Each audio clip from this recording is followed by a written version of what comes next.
600 horsepower, 2 gears, a steerable lower unit that turned the marine world on its head. Mercury's Verado V12 was supposed to be the ultimate outboard, until owners started facing sudden shutdowns, baffling software faults, and repair bills soaring past $20,000. How did boating's boldest promise become a full-blown scandal that's left even die-hard Mercury fans furious? To understand the chaos behind the Mercury Verado V12 outboard scandal, we have to start with the innovations everyone envied. In the world of marine power, numbers matter. When Mercury unveiled the Verado V12, every headline circled the same figure: 600 horsepower. No production outboard had ever crossed that threshold. Under the cowling, a 7.6-liter, naturally aspirated V12 sat ready to rewrite the rules for offshore boats. This wasn't just about raw output. The Verado V12 delivered torque on a scale that let 30 and 40-foot hulls leap onto plane, even with a full load of passengers, fuel, and gear. Early buyers, yacht owners, charter captains, performance enthusiasts, lined up to experience what they called the muscle car of the sea. But brute strength alone wasn't the V12's only card. Mercury engineers brought something entirely new to the outboard world: an automatic 2-speed transmission. At launch, it was described as a revolution.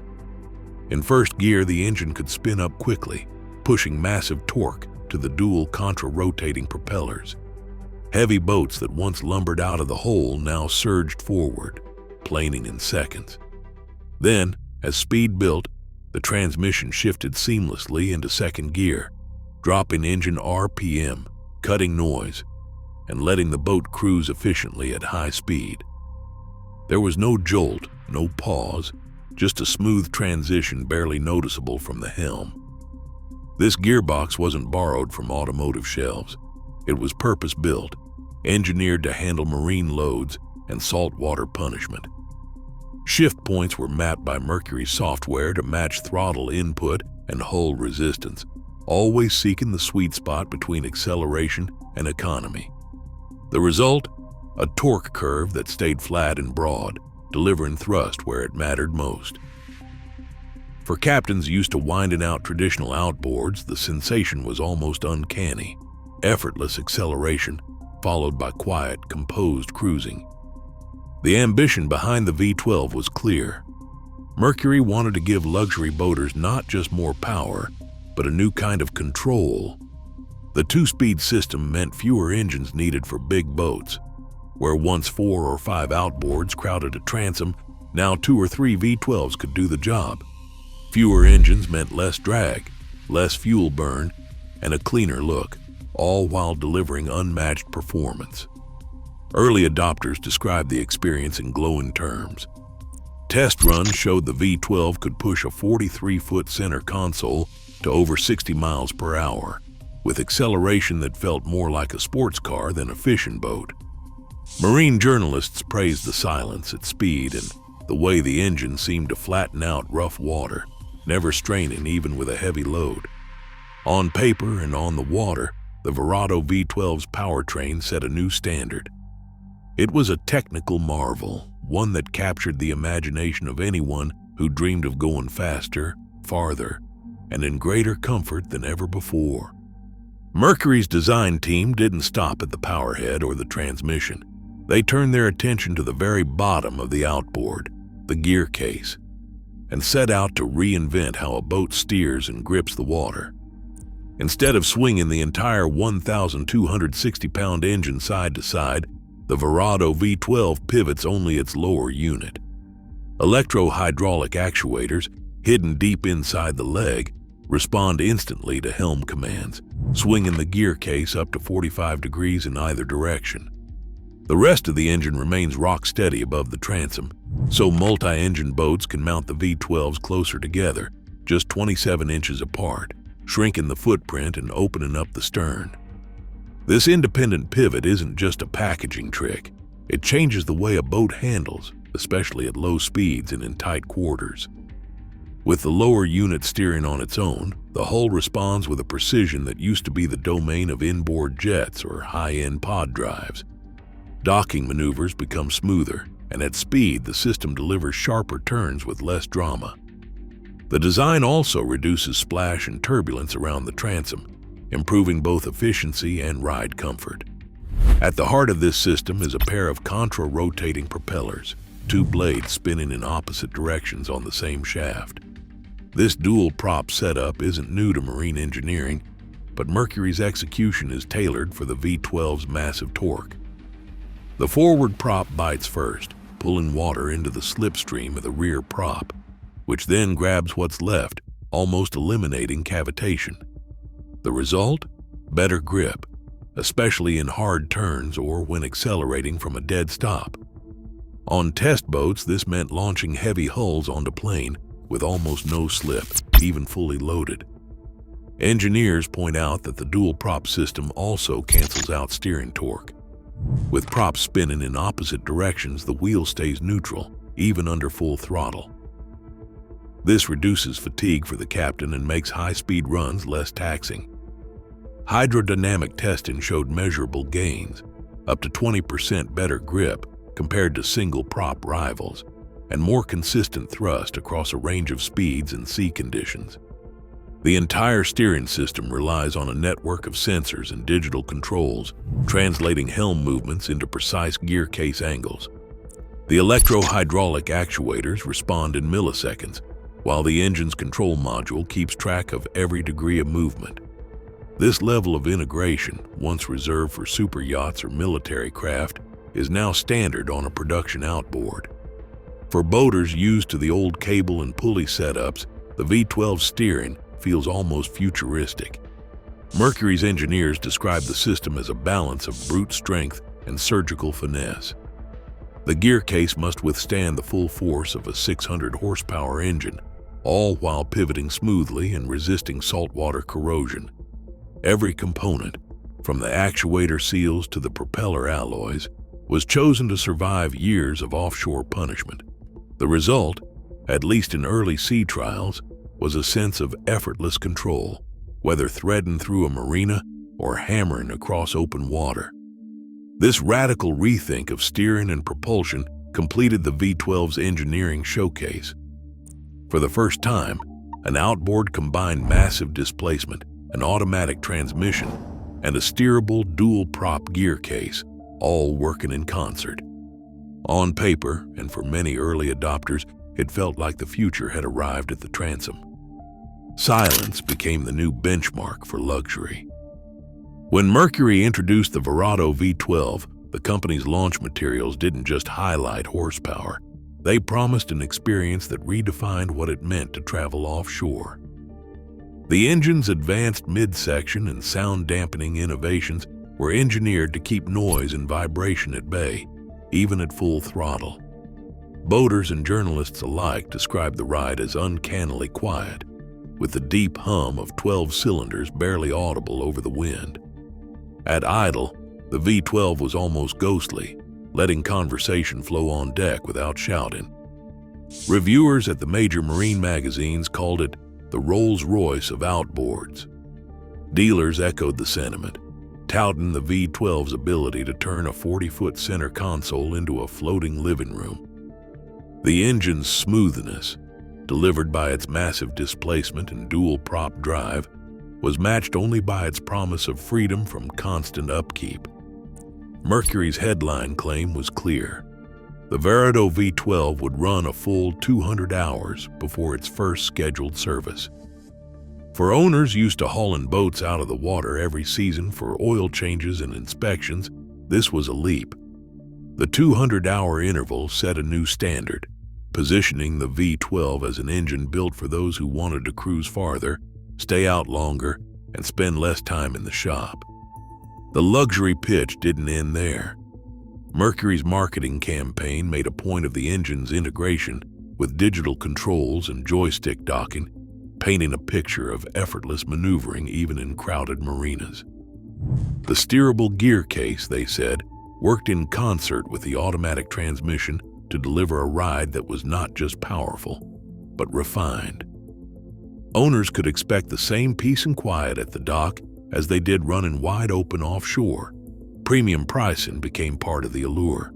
The V12 wasn't just an engine, it was a statement. Dealers spoke of buyers who wanted the best, who saw the V12 as the logical next step for their yachts and high-end center consoles. Waiting lists formed, and the first wave of deliveries brought a rush of glowing testimonials. Marine journalists described the V12 as a technical masterpiece, and early owner interviews were full of praise for the smoothness, the silence, and the sense of confidence it inspired at the helm.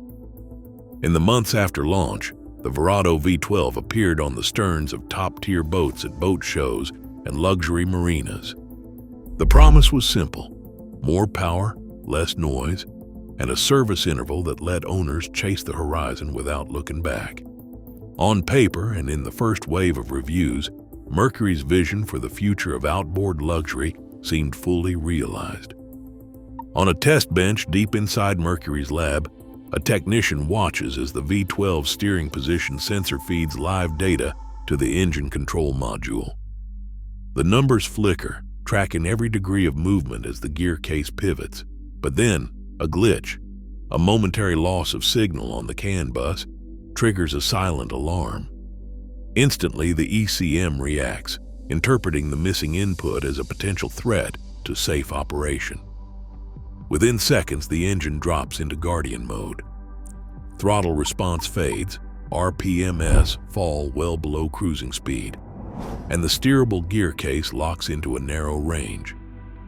The once smooth electro-hydraulic system now resists helm commands, allowing only enough movement to limp back toward the dock.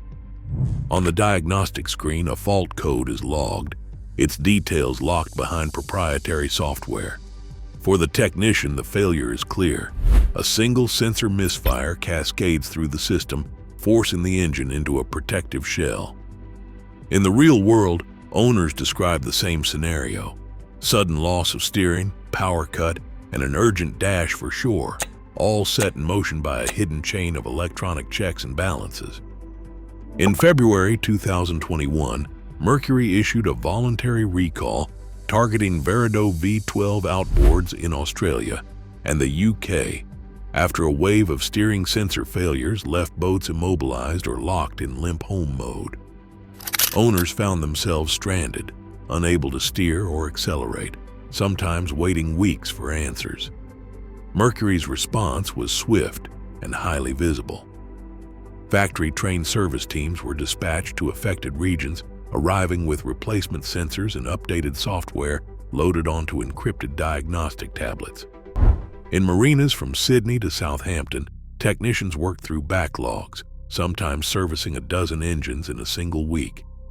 The recall covered both recreational and commercial vessels, with Mercury promising no-charge repairs and direct factory oversight for every case.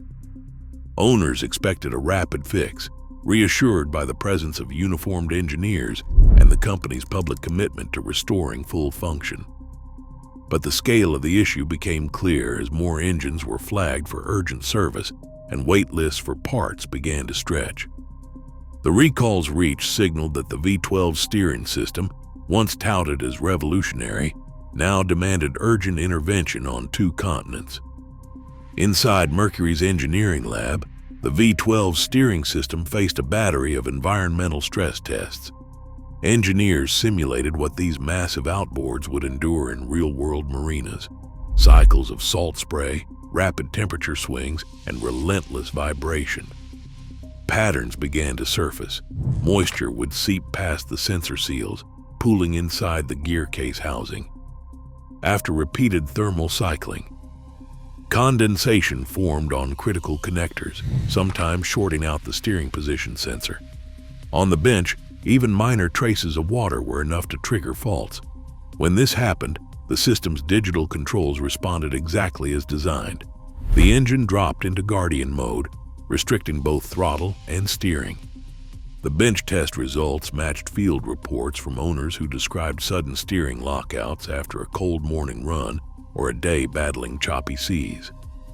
Vibration from high-speed operation only made things worse, loosening connections that had passed initial inspection. For Mercury's test engineers, the evidence was clear. Environmental exposure wasn't just a background risk. It was the common thread running through the most persistent and costly failures. Getting a Verado V12 fixed isn't just a matter of calling the nearest marina. Each repair starts with a search for a certified Mercury dealer, one with technicians who have completed the V12's specialized training. That training isn't cheap. Dealers pay thousands for mandatory coursework, plus the cost of sending staff to regional hubs for hands-on instruction. Even after certification, shops must invest in heavy-duty engine lifts to handle the V12's 1,260-pound bulk, along with proprietary diagnostic interfaces locked behind software keys. The result is a service network that's dense in big boating cities but sparse everywhere else. In many coastal towns, owners face weeks of downtime just waiting for an available slot. Parts delays add to the frustration. Key components like steering sensors and fuel modules are unique to the V12, with back orders stretching 30 to 60 days during peak demand. Service managers describe a logistical maze: boats hauled out, engines waiting on crates, techs unable to proceed without factory authorization. Owners who expect quick fixes find themselves stranded by a system that was never designed for speed. Independent shops, meanwhile, are shut out entirely by locked diagnostics and restricted parts access, a situation that recalls the evinrude e-tech era, when proprietary systems left many owners feeling trapped. For those who bought into the promise of cutting-edge power, the reality is often a tangle of certification hurdles and long, uncertain waits. Repair bills for the Verado V12 have stunned even seasoned boaters. Owners who expected routine maintenance found themselves facing invoices anywhere from $7,000 to $22,000 for major repairs. In some cases, a full engine replacement, triggered by repeated sensor failures or internal leaks, topped $73,000. One owner summed up the frustration: "I paid for tomorrow's technology, but I'd give anything for yesterday's reliability." Insurers have started to notice, with some raising premiums or adding surcharges for boats powered by early model V12s. The ripple effect has reached the boat builders. Boston Whaler, once a flagship supporter, quietly reduced the number of models offering the V12 after internal dealer bulletins cited rising warranty claims and customer pushback over service complexity. Scout Boats, too, pulled the V12 from several standard configuration lists, steering buyers toward more conventional V8s or Yamaha's XTO 425. Even boutique manufacturers have slowed adoption, wary of unpredictable downtime and the risk of leaving high-end customers stranded during peak season. While Mercury's V12 broke new ground in power and innovation, the economic fallout is hard to ignore. Rival brands like Yamaha and Suzuki have stuck to simpler, proven designs. Engines that may lack headline horsepower, but deliver lower service bills and greater peace of mind. The outboard arms race has entered a new phase, where reliability and support weigh as heavily as raw performance. In 2021, Mercury unveiled the Verado V12, the world's first 600 horsepower outboard, promising a new era of power and luxury. The facts are clear. Its 2-speed transmission, steerable gear case, and 200-hour service interval set new standards, but widespread reports of steering sensor faults and Guardian mode lockouts led to a recall in Australia and the UK just months after launch. Owners faced repair bills ranging from $7,000 to $22,000, with some waiting up to 60 days for critical parts. Industry documents confirm that several builders have since dropped the V12 from their lineups. Despite bench tests linking failures to moisture and thermal cycling, the full details of Mercury's internal investigations remain undisclosed. Today, the Verado V12 stands as both a milestone in marine engineering and a cautionary tale about the risks of rapid innovation. The real cost of pushing the limits, financial and practical, remains a lesson the industry cannot ignore.